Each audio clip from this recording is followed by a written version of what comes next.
From across time and space and throughout the multiverse, listen as two generations of comic book readers come together to discuss a single character or event that shaped pop culture as we know it. Let Your Geek Side Show presents Then and Now with Susan and Kitty. Hey, what's up, everyone? This is Susan. And this is Kitty. And we're here at Sideshow HQ. Today, we're shining the bat signal on one of Gotham's most intelligent residents.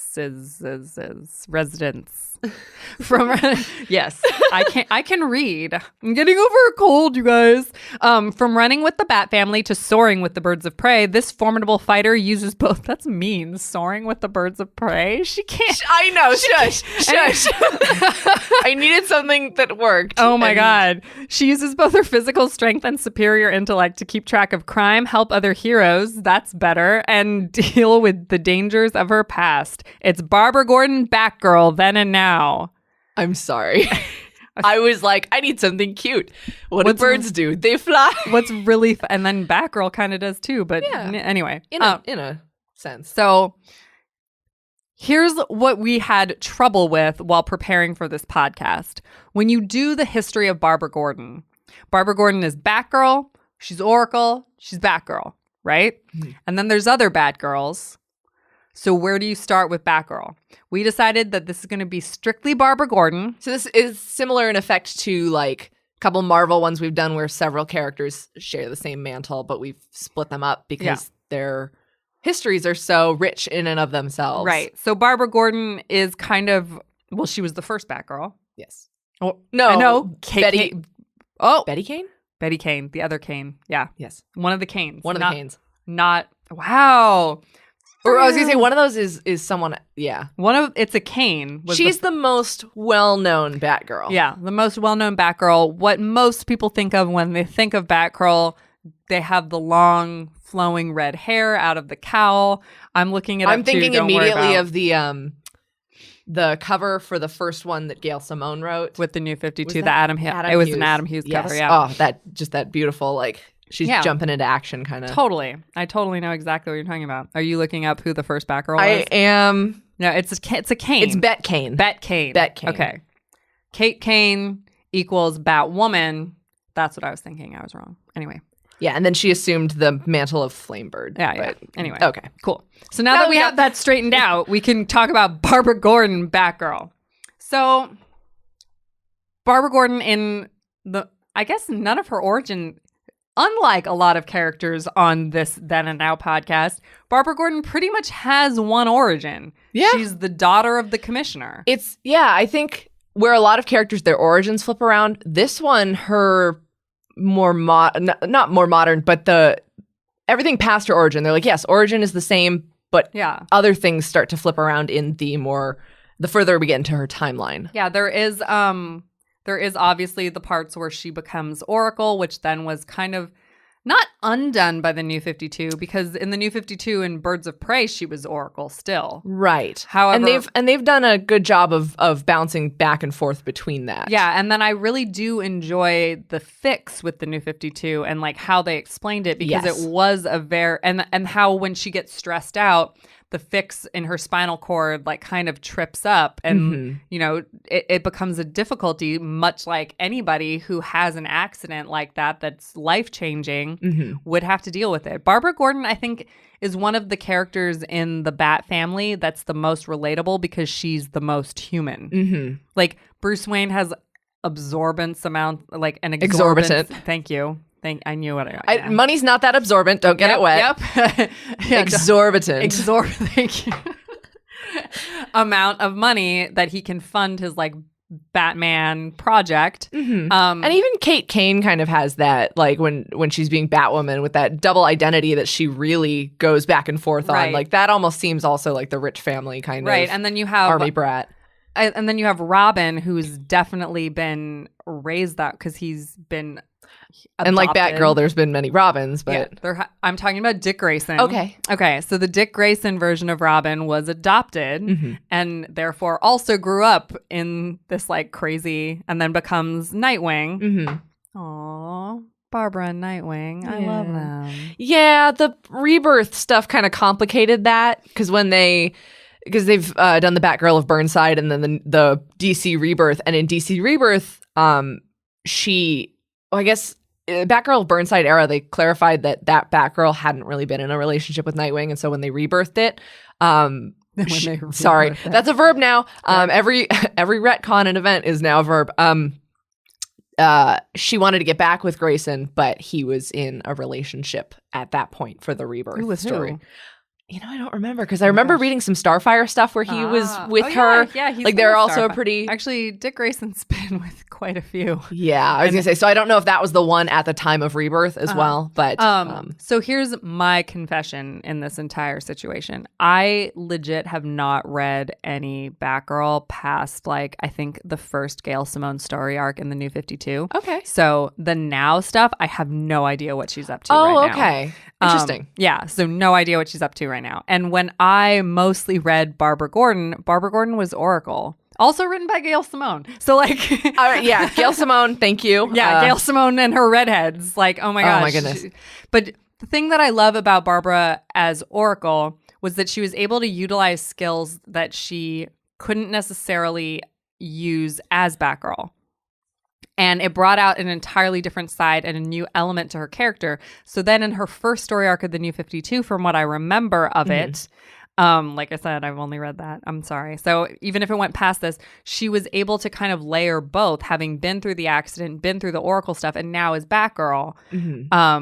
So then now where is she at this point? So right now, first of all, can you also clarify for me what Burnside Batgirl means? Because I honestly don't know. Yeah, no. So my whole thing right now, when most people think, and it depends on how long you've also been with the character, but right now when you think, what's Batgirl up to now, even though it's been a few years, you think of the selfie girl. Of the selfie Batgirl. Okay. This is the Batgirl of Burnside. This was when they did a soft relaunch. It was still New 52 era. It wasn't Rebirth yet. They did a soft relaunch with the writers Brendan Fletcher and Cameron Stewart, and then Babs Tarr. This is the one that I know. This is the one that you think of when you think of most immediately what's Batgirl up to right now. So this was... They modernized her and made her younger. Yes. Yeah. So Burnside is like a trendier, hipster, gentrified area of Gotham. And so when they did the soft reboot, she moved to college and she wanted a change of pace. So she moved out to Burnside, which was a younger scene. So it's like Williamsburg.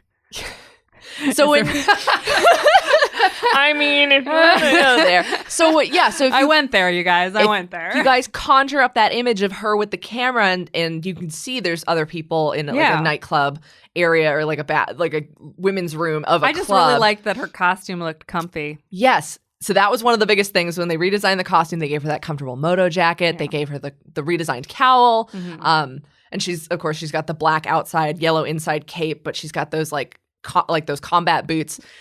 And that's kind of the most... Yeah, they're socks. Yeah. Yeah, they look super comfy. And that's kind of the most modern, what comes to your mind when... But that's, and I think not totally the now. No, because Rebirth has come between that. And she's since... Yeah, so that was the tail end of New 52. And I think it went from Batgirl number 35 up through whenever they relaunched. I bought that cover because I loved it so much. Stylish. I bought the book and I just never read it because I loved the cover and I knew that I would have no idea what was happening. So I'm just gonna digress for a sec though, but because Babs Tarr is amazing. Queen. Yes. So most of this and the writing of the story is very solid and fun, and Babs worked a lot with the writers. I mean, obviously as you do when you're creating a comic, but so much of that modern iteration of Batgirl is just I bought the statue too. The Joelle Jones one? No, I didn't buy the Joelle Jones one. I bought the one that's the Babs Tarr one. Oh, okay. Yeah, with the selfie. It's the exact cover. Oh, so it's just yes.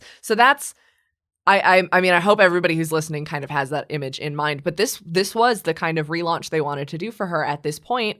And she kind of became even more popular for seemingly being a younger, more accessible, kind of trendy little hero in this context. But of course, she's still incredibly smart. One of the villains she fights is a villain, or is like a rogue AI that was created out of her own brain scans that dealt with trauma. And so the AI developed an intelligence parallel to hers, but it was a lot of anger and darkness of her own traumatic past. Dealing with her accident and everything past that, and what she had. I can't even imagine what you have to go through psychologically in order to get over that kind of stuff. Yeah. Like, I think of that also as that's interesting, because I think of that as like Oracle brain, because Oracle is so much of her dealing with everything that's happening to her. Like, I can't help myself, so I have to help others. Right. And dealing with that. So, wow. So, yeah. And so having her mobility back, and especially like when you see the images of her doing like the kick flips and stuff, a lot of people go, okay, this is a lighter Batgirl who didn't have that in her past, but they did try to reconcile elements of both in this younger and trendier version of Batgirl. And she's still incredibly whip smart. So like that should never be forgotten when people say, oh, it's the selfie Batgirl. Yeah. So, but the thing is like, you can be incredibly smart and still have take selfies. I was like, and still have a social media presence. Oh, absolutely. No, and so that's what this version of Batgirl really succeeded at and thrived with, and did create for a lot of people this modern context of Batgirl. You know what's really interesting that it occurs to me while you were just explaining all of that? Like, in my head, I'm going, okay, so what do we do with these then and now podcasts all the time? We're trying to look for like a through line, like what makes Batgirl, right? Mm-hmm. And is it, humor me for a second, sure, the ability to reinvent herself, like the ability to adapt into any situation, to know that bad things have happened and to take that and to move forward with it? Is she like the ultimate character that is all like that doesn't forget but always moves forward? Like, she's allowed herself to grow so much over the years, change, evolve. Like, even when they rebooted her for the New 52 and she didn't have, like, she wasn't in her wheelchair anymore, they still addressed her injury. It's not like they forgot about that part of her past. And a lot of times she deals with like the stress of what happens should this it's like a plate or something, like it's like a neural implant that allows her nervous system to bypass the missing section of her spine and give her mobility. And she's like that, see, in comic book science terms. Yes. Yeah, comic book science terms, because that's a thing.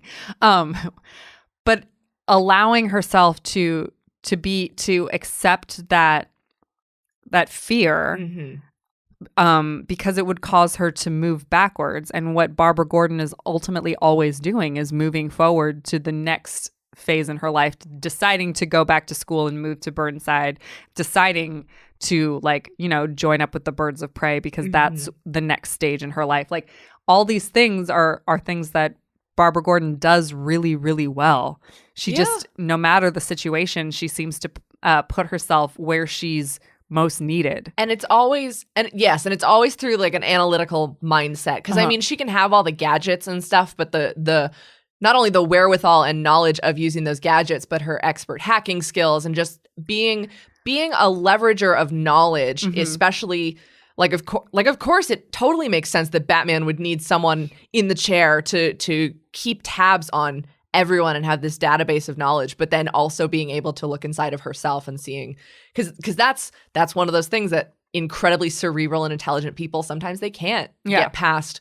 I know all these things, but I don't know about myself, or I can't use that to help myself. But I would agree with you in saying that Barbara does have that understanding, not only of her outside world, but of herself and her place in her outside world. Like, she understands Gotham and her place inside Gotham. I was also just thinking about how many times Barbara Gordon also turns her back on things that other heroes might not necessarily turn their back on. Like, when she chooses to leave teams, because the thing is that that's, you don't always see that choice being made, like the choice to not team up with Batman, or to not, like, I think that's incredibly interesting about her as a character. And I wonder if that comes from like her background watching her father, like as a cop, like, you know, she has this really, but also, like you said, she has an incredible amount of self-awareness. So she knows her place and where she needs, and in so her boundaries, and where she needs to say no to things. So it's stuff like, you don't necessarily always, like, you see, you know, Batman and Catwoman, like, will they, won't they, like all that stuff. But with her and Nightwing, it was always like, that happened, and then they were exes. There wasn't like a back and forth as much. I mean, there was, because it's comics, but like it was more of a clear line with Barbara. At least that's my memory of it.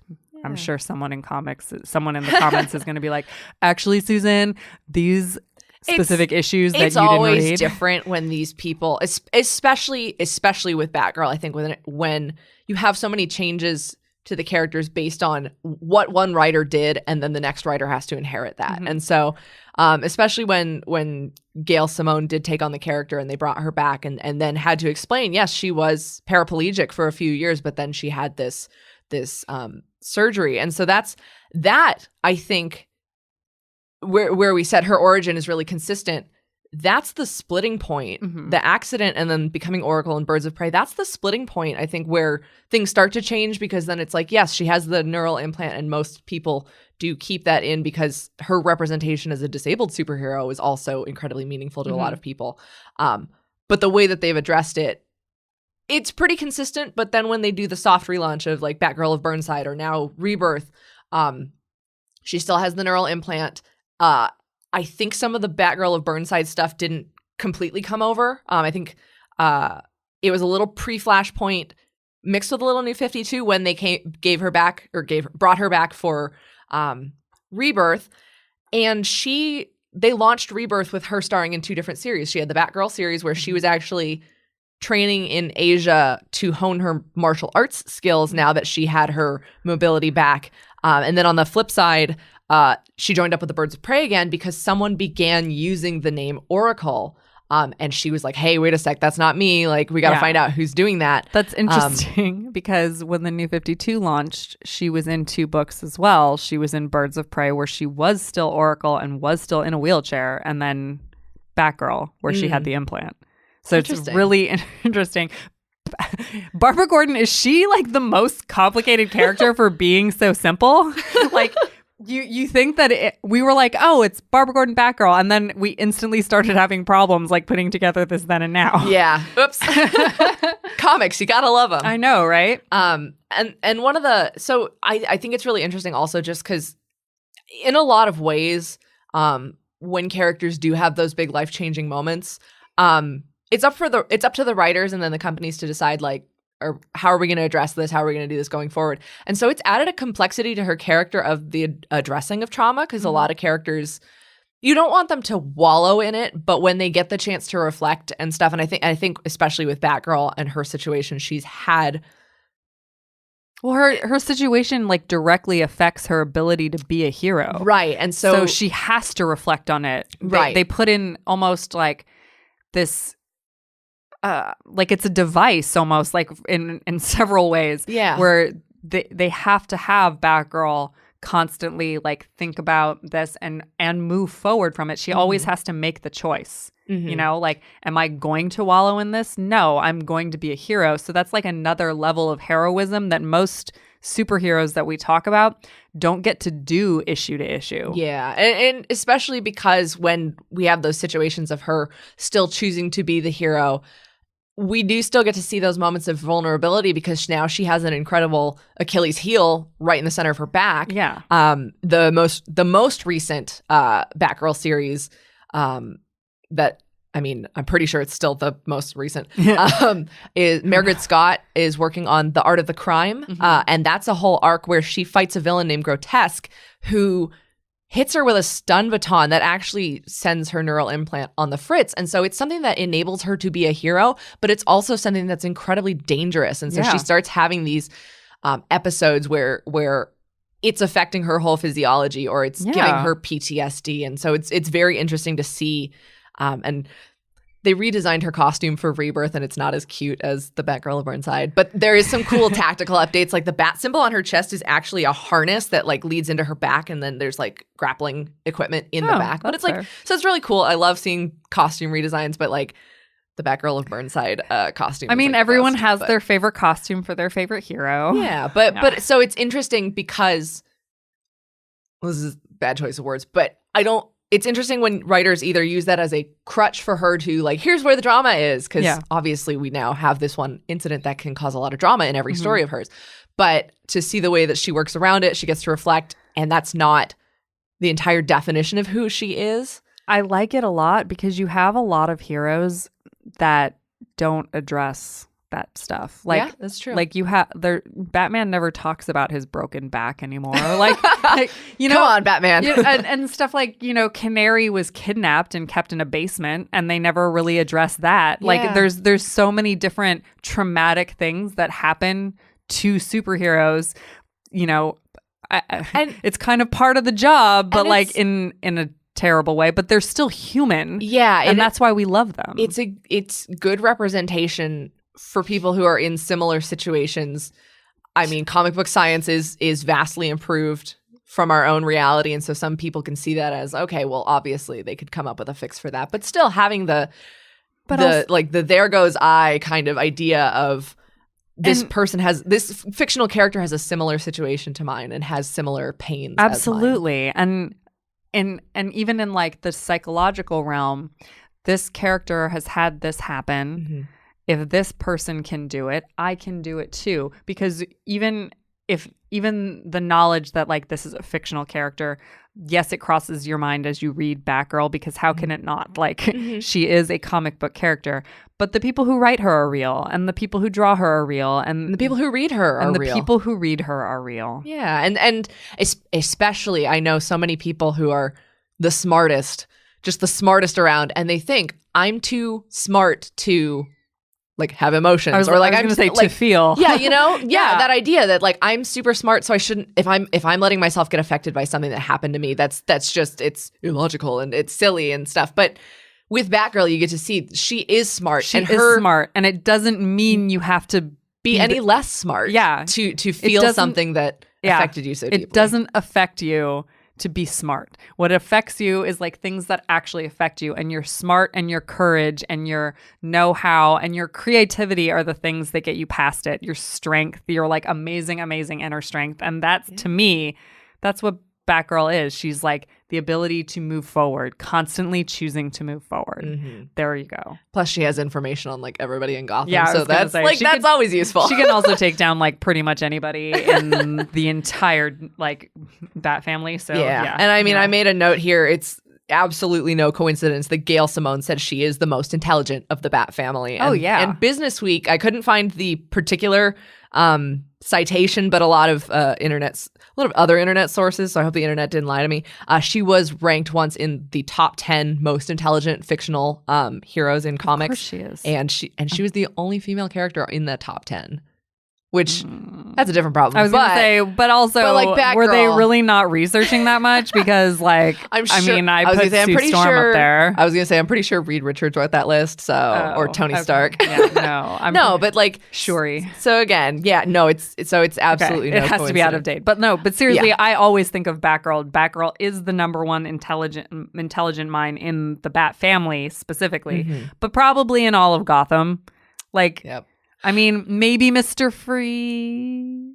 No. I was gonna say I'm sorry, Nigma. When we did the intro and we said we're shining a bat signal on one of Gotham's most intelligent residents, I wanted to know how many people like what they thought of first. Yeah. Because, that in the comments. They might have already seen the podcast title, like so you know what you're getting into. But who was the first character that you thought of when we said one of Gotham's smartest residents? See, I honestly would have thought Barbara Gordon. Yeah. Because no one to me is smarter than Oracle. Because my intro to her was always Oracle and Birds of Prey. Also written by Gail Simone. Gail Simone, we love you. Yeah, you rock. You are queen of everything. Gail Simone and Babs Tarr are like the MVPs of this podcast. Thank you. Yeah, thank you very much. We will crown you the next time we see you. Hashtag they're like, I can just see them both tweeting like, there are two weird girls who just gave us little tinfoil crowns. XOXO, Susan and Kitty. Yeah. So for fans looking to follow Barbara Gordon's early adventures, I would pick up Gail Simone's Birds of Prey run. Also, Batman the Animated Series. Batman the Animated Series is good too. Yes. We didn't really. That's always good. You don't need. She doesn't even show up till like season 3, I think, or maybe 4. She's like later in, but you should always be watching that. Yeah. And for more recent stuff? Definitely recommend the Batgirl of Burnside. That's Brendan Fletcher, Cameron Stewart, Babs Tarr. And then if you're looking for the most up-to-date on the shelves, I don't know if it's in trade yet, but The Art of the Crime, written by Margaret Scott, and I forgot the artist's name. I love Margaret, though. Margaret's so amazing. Yes, she's also a fantastic choice. I know. Just like awesome women writing awesome women. All right. So even the brightest intellects can be met with overwhelming obstacles. Barbara Gordon has proved that when she puts her mind to it, she can overcome anything in her way. Whether it's a physical foe or a mental challenge, Batgirl has the smarts and skills to stop her enemies, aid her allies, and most importantly, help herself stop the injustices in Gotham City and beyond. Thank you so much for joining us today, because that's Barbara Gordon Batgirl, Then and Now. Do you enjoy listening to Then and Now? We are proud to bring you pop culture content completely ad-free, but that doesn't mean we don't need your support to help us keep going.